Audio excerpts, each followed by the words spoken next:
Wife dismisses my efforts despite having a nanny and Mill helping her, while I manage our family and career alone. I, Mill 43, try to do my best to provide for my wife, F38, and 2 kids, 3,5, as well as my Mill, and would like to think I'm doing a decent job. Over the years, I worked to improve our family's living situation. Not only did I complete another bachelor's and recently master's in a STEM-related degree, I at the same time worked 2 full-time jobs, while completing my second bachelor's, and put my wife through school as well. She completed a degree where she could make good money, 60-70K/year, in a healthcare field that always has jobs available. But with the birth of our 2 kids, she has since gave up on her career to be a SOM for the time being. At first it was a struggle while I was finishing up my master's. Once I completed it, after our youngest turned 3, my career took a jump up and we are now able to afford our single-income household in a more feasible manner. We're far from rich but do okay for a single-income family of 4, a little north of 150K base plus bonuses. The past year life was overwhelming for my wife, so even though I now work 75% from home, I budgeted to hire a daytime nanny to help her around the house with 1 child while the other is in school. Now my day starts every day around 5:36 am. I get the house ready for the day before the nanny comes at 8 am. I get our oldest up and ready for school, breakfast made, and plan out my day, bring our oldest to drop off, and be home in time to let the nanny in. My most recent task at work has me grounded for the next 2 months, meaning I am now 100% WFH. While this is nice, I am busy in meetings all day as my role manages teams on a global scale as I oversee projects for my industry. For the past 1.5 months, I realized my wife, as much as she says her life is stressful at home, starts at 10 am. I asked my Mill and Nanny if this was always the case after a week or so of WFH, and they both responded more or less. Sometimes earlier, sometimes later. My wife literally wakes up and cooks and then scrolls through her phone or shops from home. Which brings me to my gripe. I am glad I am able to provide her that sort of life since we both grew up lacking in means. I get the possibility of postpartum depression, the stress of having kids, the feeling of being unfulfilled, the fact that I probably am a shitty husband. But for what it's worth, everything is taken care of and then some. I manage the house's finances. She claims she was too busy to do so, pay all the household bills. I pay my own personal bills, I pay her bills, track and perform all the upkeep of our house appliances / cars / pets / etc. And I also help pay for my Mill's medical bills and car note, but apparently my life is on easy street compared to hers. I can't decompress to her because it seems like she always feels the need to one-up me. I had a bad day. But she had it worse cause I'm lucky I got to go away and work. My feet hurt from walking all day during work travel, which is nothing compared to her standing and cooking with a child clinging to her. For the past 2 or so years, I've been told I ruined her life, her opportunities, etc. But when I reminded her of what she says, she denies and dodges accountability. My Mill has brought me aside and stated she's noticed a change in both myself and my wife. I have a greater attachment to my kids and hell, I've hugged the dogs and talked to them more about my life than to my wife. I honestly feel like I am in emotional survival mode as I'm 1 step from moving up the career ladder and 1 step away from finding love and comfort from the bottom of a whiskey bottle. I'm sure I'll be hearing from the manly men of Reddit about how I'm simping. But I'm not a machine. I just want to know and feel that someone I prioritize aside from my kids appreciates and loves me for what I do. I'm sure I'll hear from the stay-at-home moms of Reddit. Which is fine. I grew up in a single parent / mother household. It's not easy. And honestly, with the help of her mother and a nanny Monday to Friday, for 1 toddler while another child is at school. Can you honestly tell me she's having the typical SOM experience? Because neither my friends or colleagues who are single parents can say she is. I'm sure the masses of holier-than-thou Redditors will consider this a poorly written fanfic, but it is what it is. Long story short, it feels as if my wife has checked out of our marriage. We're only roommates where she can still reap the marriage benefits. I'm not asking for her to throw herself at me all the time and let me do whatever I want. I really just want to be told I'm doing good and just offer me some form of emotional comfort as simple as a hug, but I guess as the man who ruined her life, I deserve it. 1. Never cheated. I do work in an industry that has a large female population, but I'm literally an open book with work, name colleagues and staff under me. She has access to my work agendas and correspondence if she really wanted to snoop, but on that note she still doesn't know what exactly I do for a living at this time. 2. We as whole family, her parents and mine, have tried to get her to go to therapy but she refuses or skirts around the issue. 3. Aside from my coming from a single mother household purse, my biological dad was present in my life. She has had both parents in a reportedly monogamous marriage for over 40 years. 4. I have tried to talk to her about everything and my own feelings, but again, one-upmanship tends to be the trend here. 5. What I am getting out of the marriage was asked now. Aside from my 2 beautiful kids, I've been asking myself that same question. We have a near non-existent sex life mainly since last year. I always figured maybe it's part of depression or whatever she may be going through. Maybe I'm just not attractive enough or just horrible in bed because of my health conditions. I'm not some supermodel husband, but temptation and opportunity does knock and I can perform still, but I never give in, because as cliche as it sounds, I honestly do love my wife and want to only be with her. 6. I'll give credit where credit is due, as I don't want to sound biased when I say she wakes up and cooks. She cooks for everyone in the house. Myself, kids, Mill, and even Nanny. Aside from breakfast, she cooks all meals and snacks. I typically fast until lunchtime, and our oldest tends to eat a small simple breakfast in case they don't like what school serves that morning. She does load both the kids and her laundry, but seldomly folds and puts them up. I typically do my own, and the rest of my clothes I dry clean because they're work clothes. She does keep track of our pantry and fridge, but after she makes the list, I'm the one who goes out and buys everything if not delivered. She does clean our bathrooms and house 50% of the time. The other 50 is done by either Mill or myself, or sometime Nanny if she feels like being extra helpful. 7. Prior to Nanny, my Mill was the main help for my wife up until she had unexpected medical needs. So I opted to hire a nanny to help them both, more so when Mill is having treatments and recovering. Update 1. Long story short, argument, she left our house to stay with her sister, and I've been a single parent since. It's sad to say, aside from the good nights to our kids, it's all pretty much the same routine. Nothing much else to say other than, thank you for all the kind words of encouragement. It feels depressingly sad that I feel that I have to turn to random internet strangers for some sort of validation in my rant. My apologies in advance, as I try to keep this as vague as possible. I just wanted to update those who have been kind enough to check up via DM and comments. Apologies in advance for the lengthy post. It's a bit of irony and coincidence that I made a follow-up from the update on 06 May 2024 I made on my original post during Men's Mental Health Awareness Month, but I could really use another outlet outside of my therapist. My apologies if this isn't the storybook ending / destroying of a relationship people were hoping for. To save you a read.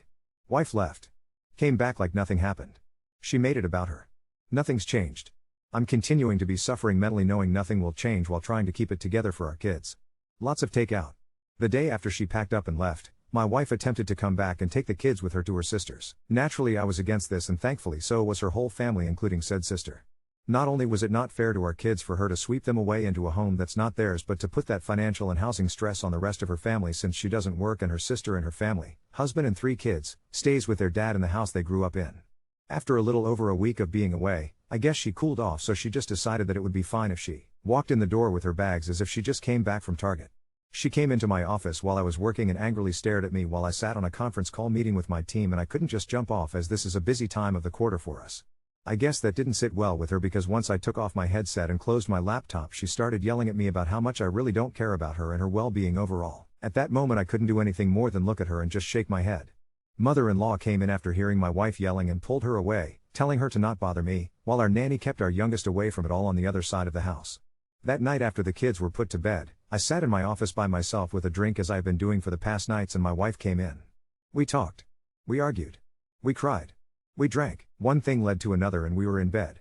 I wish I could say that was our making up, but the next sobering morning as we laid there, she went on about how hard it was for her the time she was gone. Literally. It was about her struggles staying at her family house in her old room with her dad and sister's family. How lucky I am to be able to stay here and do this and that and buy this or do that and not stress as much as they did. How easy my and everyone else's in our family lives are compared to hers, even though we had similar upbringings. My mind and heart broke that morning. I've been spiraling down since then, and this last week I made another attempt to reconcile and talk things out, but I was met with a shouting match while trying to express my current stress and anxieties with life and work in general. Wife, well, do you know how hard this is all for me? You're supposed to help me be happy. Me. So when it comes to my happiness, stress, needs, and overall well-being. FK me, get over it, right? Wife, we all have our own problems. You need to figure it out and get over them. I don't know who the woman I am at home with is, but that wasn't the woman I married and vowed to spend my life with and raise our kids together. Since that conversation, I've been noticeably distant with her. I've been sleeping in my office or on the couch or with my kids in their bed after putting either one of them to sleep. Still doesn't change her starting her day at 10 a.m. and sitting on her phone talking to her mom groups between cooking meals with the kids in both mother-in-law and nanny's care. Nothing has changed, and I doubt that anything will change. Sadly, I think even if we got a divorce, nothing would change or feel different anyway, since during my wife's leaving the days seemed like any other day except with a little more takeout than usual. My main fear there isn't that I wouldn't just lose my wife, I'd lose my kids in the process. So I guess it's sad to say the grand finale to my story with, like a lot of men and some women I've talked to here, I'll just continue to smile and suffer in silence. Post-birth, our kids' pediatrician's office gave my wife those postpartum depression screening forms, and during the time of both she scored pretty high and was suggested to see a therapist. With our second child she scored significantly higher, and I should say I made an effort to get her the help she needs. She refused, so entered mother-in-law and nanny for support. I know what people will say / think, but this is one of the reasons I am not 100% ready to just give up and file our life together away. Also, I know silently suffering in the near and long run of our kids' future will not add to a healthy atmosphere, but neither would a bitter and hate-filled divorce. I know some have compared it to the ripping off a bandage, saying it'll hurt at first but that pain goes away, but I'd rather try to spare my kids thinking that their parents ended up hating each other because of them or something along those lines. I've told a few PPL I talked to in DM since my last post, a little more insight on my personal life. Prior to my promotion I was a PM managing teams and budgets, so out of habit I planned for a lot of what ifs. That being said, I made a number of contingency plans if sadly things went south. So, yes, I have talked to a lawyer, 3 actually. Know our rights and what each of us are entitled to. Have a draft settlement created and on hold until I feel I need to use it. I know what I want and am willing to offer more than what is fair for our kids' well-being, but also have a plan if we end up going to court. It's 100% on me that I'm suffering in silence, but I'm too stubborn to just give up, so while I am venting, I don't expect anyone to feel sorry for me. I endure it to keep the norm our kids know, ensure my Mills treatments go uninterrupted, and of course the hope my wife would finally be open to give therapy a shot and climb together to a better place. Thank you all again. First and foremost TLDR, I'm done. Wife said I don't do and am not shit in front of the therapist and family Father's Day dinner. She got served. She mad. She is trying to act perfect and I'm just waiting while taking care of my family, kids, my mom, and Mill. Oh well, I'll just ruin everyone else's life too and my family. Secondly, to clear some confusion. I did not get 2 bachelors and a master's while working 2 jobs at the same time as some readers are assuming. Bachelor's number 1 graduated in the early 2000s. Bachelor's number 2 via online years, 2 classes a semester, later while working 2 full-time jobs. Job number 1 hospital 36-48 schedule, job number 2 big box store 32 to 40 hours spread out 7 days a week, to pay for both my and my wife's tuition because she decided to go back to school before we had kids. After graduating from bachelor's number 2 and entering the industry I am in now, I was able to work 1 job and get my master's. So no, I did not get 3 degrees at the same time or in that close succession. And I am surprised that I actually have to spell this out as someone working 2 jobs while going to school. Isn't that uncommon? Or at least that's what I thought. My wife chooses not to work. She does technically have a job. She just barely works it to the point we forget she has a job, as in she worked 1 day 4 to 5 months ago for 8 hours on a Tuesday. Kind of barely works. Her job and manager is really supportive, flex PRN model, and gives her a list of days they need coverage and she can choose to pick up a shift or not.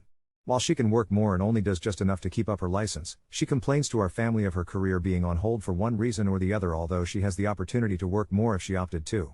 All things considered, she has an available supportive circle around her for either decision she falls on. Our family, her job, and I have made multiple offers and taken many steps to open the door for her to go back to work, i.e., Nanny, Mill moved in to help, I worked from home, her crazy flex PRN schedule, etc. etc. But here we are. I am and have been in therapy for myself already.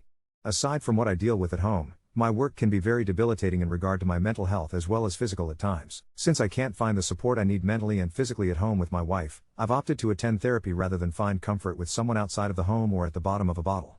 I've tried to express this to my wife and as mentioned in my previous post. She has a habit of one-upping me. And here we are.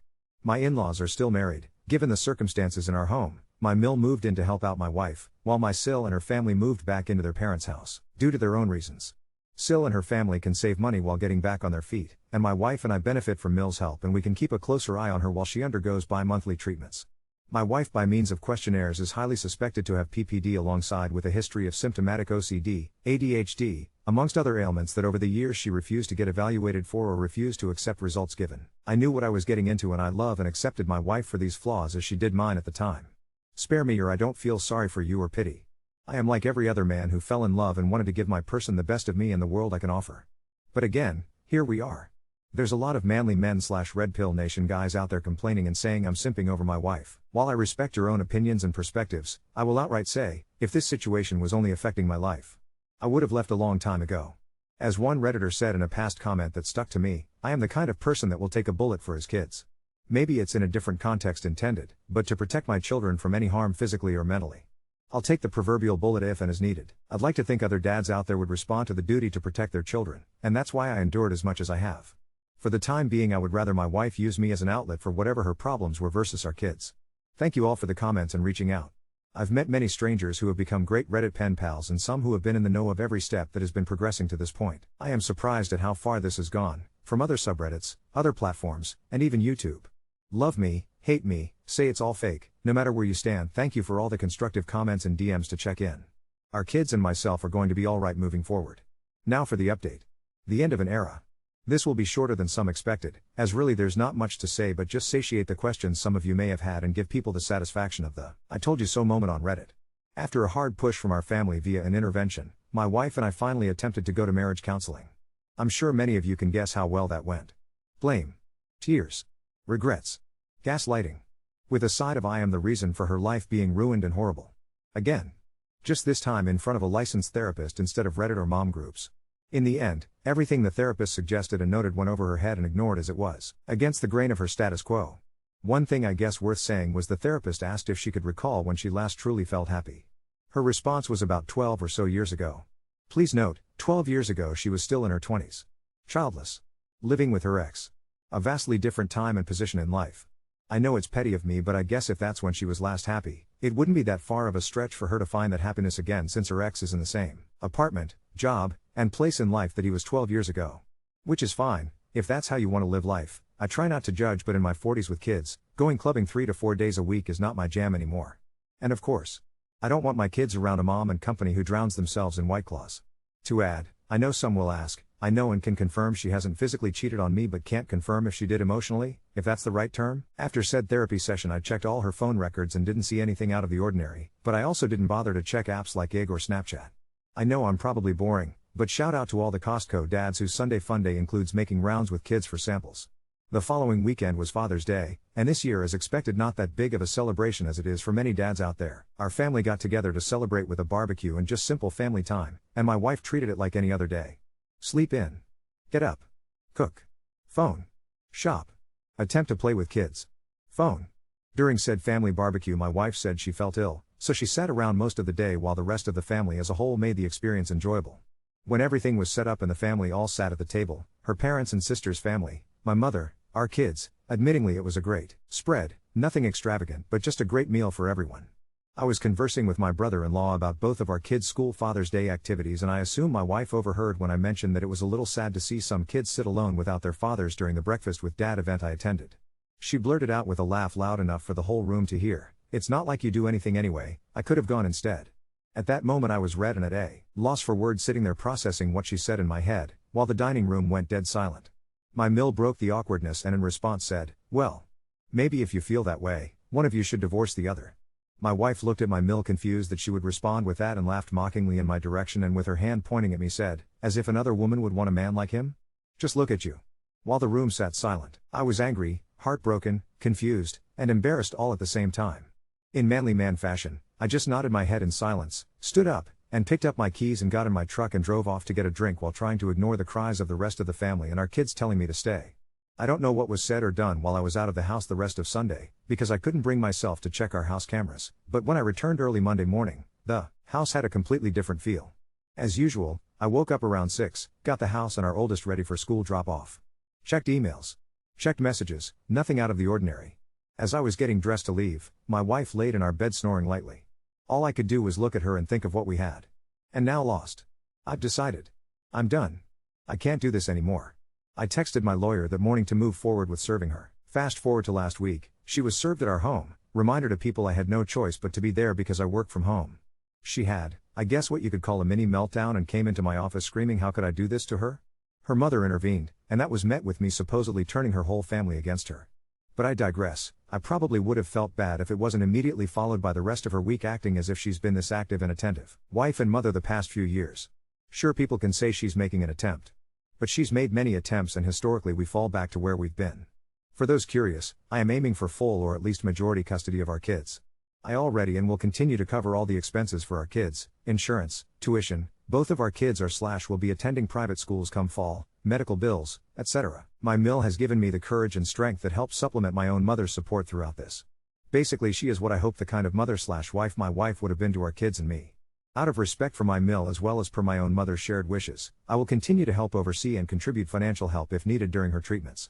While some may feel I should cut their whole family off, I know the hardships pushed onto a family while dealing with cancer, and have dealt with it firsthand as a family member and care provider on both sides of the desk. All in all, I'm prepared to go to war if needed, but I just want a clean no-fuss divorce. Update 2.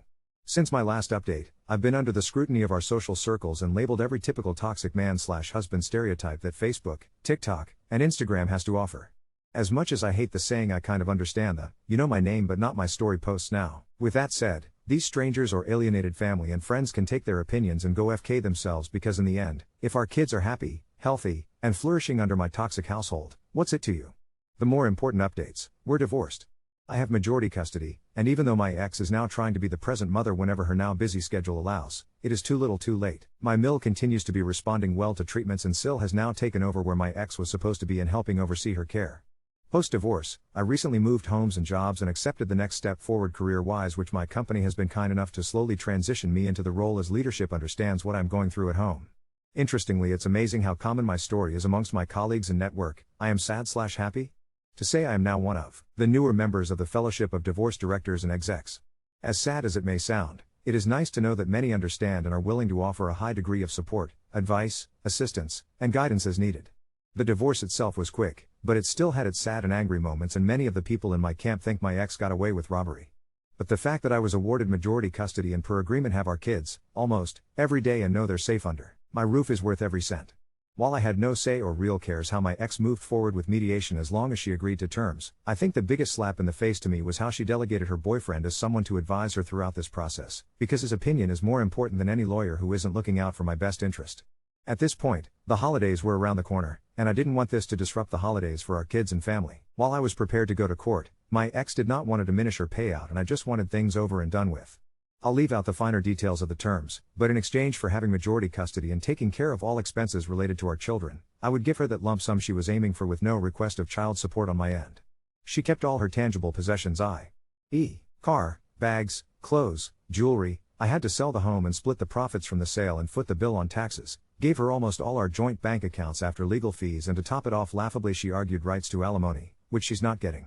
As a PSA, don't rely on your legal advice from Facebook groups. In the end, reality sinks in. I'd like to think overall I'm a simple man. All I wanted to do was get married, have a family, and provide. With that goal in mind, I somehow got into a position where my spouse was able to choose if she wanted to work or not and not worry about anything outside of our family. How it turned out like this, I can't pinpoint. I'll admit I am a bit oblivious of what I did, but maybe it's my own fault, as some PPL stated, and I brought this onto myself. Post-settlement, I ended up downsizing and closed on a smaller but spacious house for the three of us and our dog, with a separate generational suite in our backyard for my Mill to stay, as she wished to stay involved in our kids' care regardless of if I was married to her daughter or not. Honestly, I made sure that addition to the home was available for her because I hoped she would be able and open to help until the kids were a little bit older. For what it's worth, it seems my ex found her happiness. Luxury trips in a short time frame she wanted, her BF and her move to a bigger place to stay, luxury high-rise studio but still no place for our kids to stay, her BF got his dream car, and a long list of expenses and shopping sprees that kind of benefited our kids, if at all in any way, sprinkled in her social media accounts. She's rocking Cartier while our kids are sporting Carters. My ex came to visit our cute little house to visit our kids and Mill and complimented me on my choice of home and that I was able to keep up the status quo of our home without her. I'm sure many will see the irony in this. I'm not entirely sure her motive or if I'm just reading too deep into it, but she dropped lines about how stressful and expensive their living expenses, rent, utilities, cell/internet service, and insurance, our groceries are now, and how surprised it cost to feed her, her BF, and whoever the hell else comes to their home. I'm not sure why, but she initially was under the impression the generational suite was meant for her use when she has the time and wants to co-parent. She is even more tired and struggling with her schedule now because she works a total of 48 hours a week and forced to work overtime at times, and her BF works, but I didn't dig or care about the details. But I do care that I think she thinks I don't notice that she takes some of our usual household staples and items with her before she left. Mainly bottles of soap she always bought for our home, Sonicare replacement brush heads and other toiletries, a new unopened bottle of the Mountain Valley water from the fridge when she visits, and I may be reading too deep into something again, but sometimes I find some of the Instax pics from the fridge missing. Usually it's just of the kids or Mill and the kids, but a few were of the four of us in the past.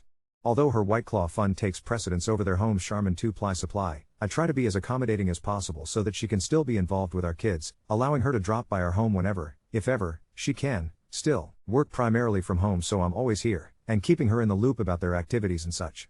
It was nice to see she was able to make it to our youngest's first Christmas school assembly, where our eldest said speaking parts in the play before work. Later that week, I brought our kids to bring her a plate of food on Christmas Day at the hospital because she has holidays to work. I'd be lying if I said that didn't hurt or that I didn't feel uncomfortable with the stares and whispers from her coworkers while I waited for the kids to excitedly give her their presents and wish their mom a Merry Christmas. Even though she was trying to be welcoming, all I could do was say Merry Christmas and wave goodbye from the distance as we left. This past Christmas, with as many blessings I have to be thankful for, it all felt so hollow at the same time. During New Year Eve, I embraced my inner Pinterest dad trying to make everything as festive and fun possible and copied ideas of doing a countdown at 9 p.m. for the kids with a balloon drop in our living room and popping some fireworks as soon as the sun set. On that note, I should mention that I rediscovered my love of cooking, something I did for years while a bachelor with my roommates and the stress of a 4- and 6-year-old insisting that they're mini versions of Gordon Ramsay and can provide Michelin-level sous chef services. With the kids tucked away and asleep, I rang in the new year with my dog and a drink. Scrolling on my phone with the sounds of fireworks popping in the distance, I saw that my ex was living her best life in her new life, snap after snap after snap. So, I made a mental checklist for the end of 2024, self-esteem, almost gone. Confidence, hanging by a thread. Ability to open and trust anyone outside of my current inner circle and dog, non-existent. Hatred towards my ex and her newfound life, surprisingly gone. All I could do is just laugh a little at the snap on my phone. She left me, she hurt me, but she did not destroy me. We're now two different people with two different lives and I must move forward for the ones I owe it to. Other than the connection of our kids and some immediate family, we have no more connections and I really have no interest in acting like I was in my 20s and my 40s and spending half my paycheck on liquor because it's Tuesday and New Year's Eve. Maybe I'm just boring, but I can and only want to focus on my kids and ensure that their lives and future is the best that I can provide. Ensure the people and projects I oversee stay afloat and going in this economy. And last, but not least, make sure both my mother and ex Mill are taken care of in the future moving forward.